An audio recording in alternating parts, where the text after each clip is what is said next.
In my last video, I received lots of questions about stable node projects that you can invest in. Now, the word stable and the word crypto, they don't actually go together. It's a highly volatile market. Crypto is all over the place. One day you could be up 50%, the next day you could be down 50%. It's all fairly risky. But what I will do is I'm going to talk about 5 projects that I'm in right now that's somewhat less risky than the others. Even though I'm calling these projects less risky, there's a very good chance they could go to zero tomorrow. So I'll make sure I link white papers, project details, and everything else I can find in the description below so you can know more before you invest. Because these are less risky, you're not getting rich overnight, but the monthly payout will be more predictable, and these are real passive income projects. Each one of these projects has real use cases and utility behind it. You could even go out there right now and try out the services they're offering. My descriptions of these projects are going to be pretty brief. I've already done detailed dives on the majority of them, but if there is a project that really interests you, let me know in the comments below and I can do a refresher. So the projects I'm going to talk about, I'm going to actually go from the least income to the greatest. And the first one I'm going to talk about is Flux. Flux offers a lot of different services like cloud computing, cloud storage. You can even host a WordPress blog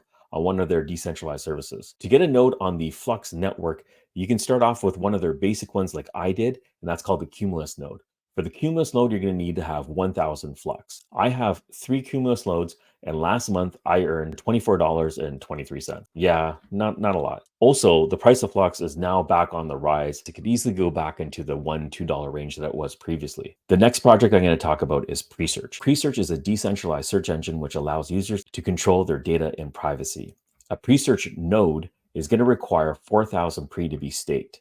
Currently, right now, I have 12 Presearch nodes, and I've staked a total of 52,000 pre. Last month, my Presearch nodes brought in $76. Next up, we have Noxia. Noxia is focused around gaming and play to earn. They also have proof of work and something called proof of game. Now, this incentivizes users to play games connected to their network and earn the Neoxa token. Up to node to set up will require 1 million Neoxa tokens. I have 2 Neoxa nodes, and last month it brought me in $511. Next, I'm going to talk about Streamr. Streamr offers real-time data infrastructure that offers a real-time scalable messaging network. They've currently changed their model on how they set up their nodes and pivoted towards a new testnet which has operators and delegators. During the months of November, December, and January, they have an incentivized testnet where they're going to be distributing 5 million data tokens to users of the testnet. I've staked 52,000 data tokens, and I'm receiving rewards based on that. If you're interested in setting up a testnet, Node Orbit is actually giving free hosting for this testnet period. I'll make sure I link all of that in the description below. The last one I'm going to talk about is BlocX. Now, BlocX has blown up over the last month.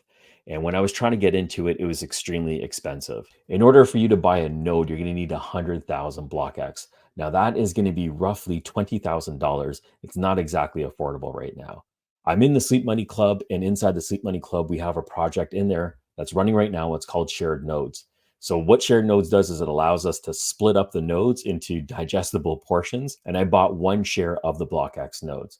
That 1 share, which cost me about $1,500 at the time, and that 1 share is pulling in $254. If you were to get the entire node on your own, the current income for that node is $1,270. So those are some options if you're looking for some node projects that are a little bit more stable. In about a week or so, I'm going to be doing an update on the DPIN projects that I'm in. DPIN's actually gaining a lot of momentum right now, so you might be interested in some of these projects. So if that's interesting to you, make sure you subscribe to the channel. Thank you for watching. Catch you on the next one.